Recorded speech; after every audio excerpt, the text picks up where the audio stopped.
নমস্কার বন্ধুরা, মধুমিতা কিচেনে আপনাদের সবাইকে স্বাগত। আজ আমি বানাবো নিরামিষ আলু পনিরের ডালনা। তাহলে চলুন দেখে নেওয়া যাক আজকের এই রেসিপিটি।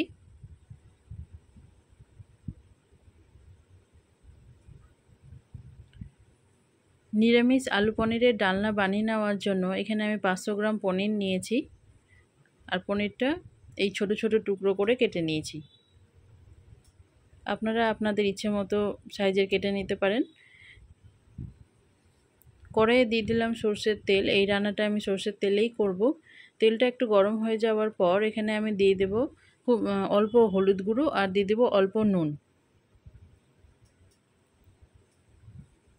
নুন হলুদ দিয়ে একটু নাড়িয়ে নিয়ে এবার পনিরটা দিয়ে দেব।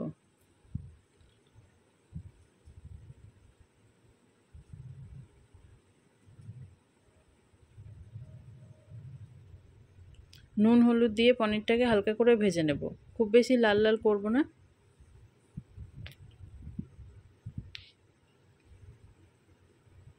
পনিরগুলো একদিকটা ভেজে নেওয়ার পর উল্টে নিয়ে হালকা লাল লাল করে ভেজে নিয়ে তুলে নেব।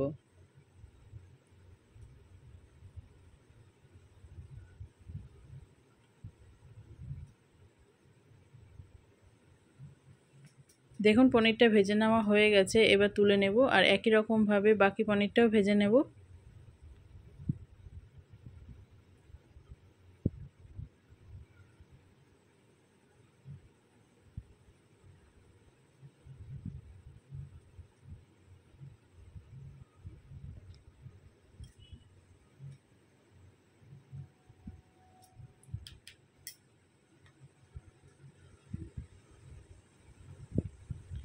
পনিরটা ভেজে নিতে নিতে এবার আমি আলু কেটে নেব। এখানে আমি একটাই বড় সাইজের আলু নিয়েছি। আলুটাকে এবার পনিরের মতো সাইজে করেই কেটে নেব।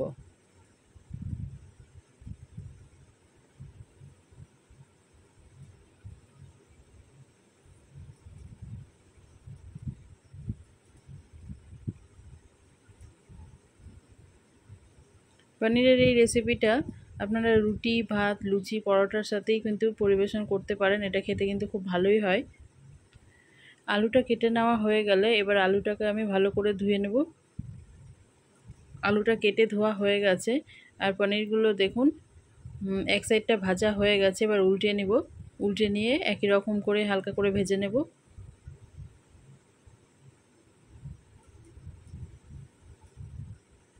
সব পনির ভেজে নেওয়া হয়ে গেছে, এবার তুলে নেব।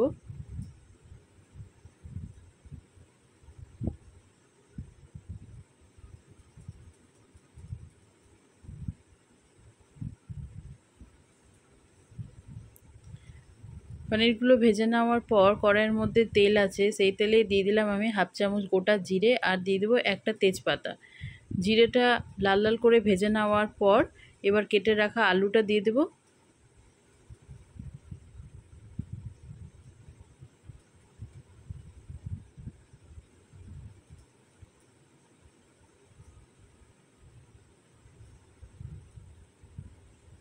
এবার আলুটাকেও হালকা লাল লাল করে ভেজে নেব।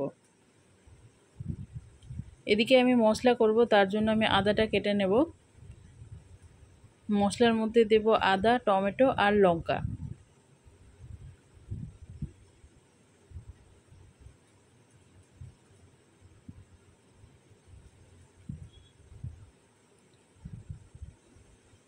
আলুটাও দেখুন হালকা ভেজে নেওয়া হয়ে গেছে, আর একটু ভেজে নেব।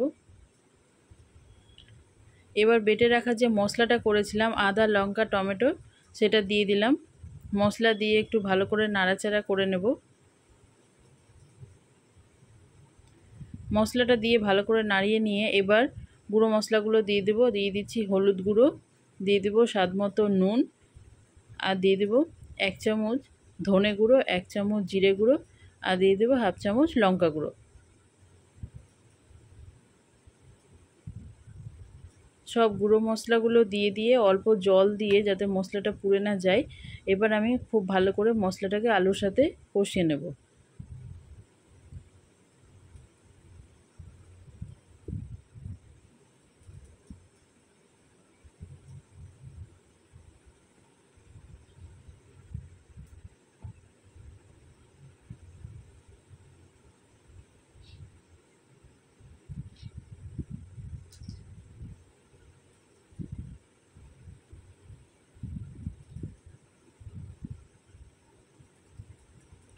মশলা দেখুন ভালো করে কষিয়ে নেওয়া হয়ে গেছে। আলুটা কিন্তু মশলা কষাতে কষাতে অনেকটাই সেদ্ধ হয়ে এসছে। এইবারে দিয়ে দেব পরিমাণ মতো জল। জল দিয়ে ভালো করে মিশিয়ে নিয়ে ঢাকা দিয়ে দেব, ঝোলটা ফুটে উঠবে।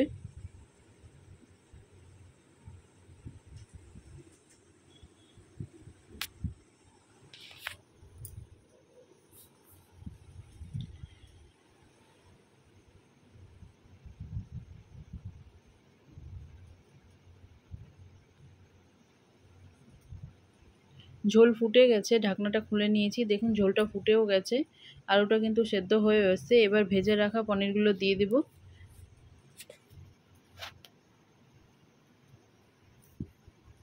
পনির দিয়ে ভালো করে মিশিয়ে নিয়ে আবারও এটা 2 মিনিটের জন্য ঢাকা দিয়ে দেব।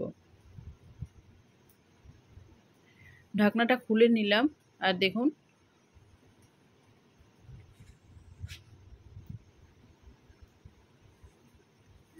এবারে আমি দিয়ে দিলাম গরম মশলা গুঁড়ো 1 চামচ। গরম মশলা দিয়ে ভালো করে মিশিয়ে নিয়ে আবারও এটা কিছুক্ষণের জন্য ঢাকা দিয়ে দেব। আলুটা আরেকটু ভালো মতো সেদ্ধ হয়ে যাবে।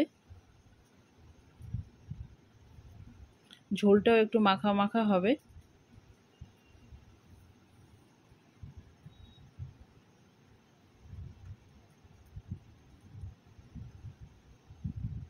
ঢাকাটা খুলে নিয়েছি আর দেখুন আলু কিন্তু খুব ভালো মতো সেদ্ধ হয়ে গেছে আর ঝোলটা মাখা মাখাও হয়ে গেছে। এর থেকে বেশি আর শুকনো করব না। তৈরি হয়ে গেছে নিরামিষ আলু পনিরের ডালনা। এবার আমি এটা নামিয়ে নেব। তৈরি হয়ে গেল আমার আজকের রেসিপি নিরামিষ আলু পনিরের ডালনা। রেসিপিটি যদি আপনাদের ভালো লেগে থাকে তাহলে প্লিজ লাইক করবেন, শেয়ার করবেন, সাবস্ক্রাইব করবেন এবং কমেন্ট করেও জানাবেন। আজকের মতো এই পর্যন্তই। ধন্যবাদ।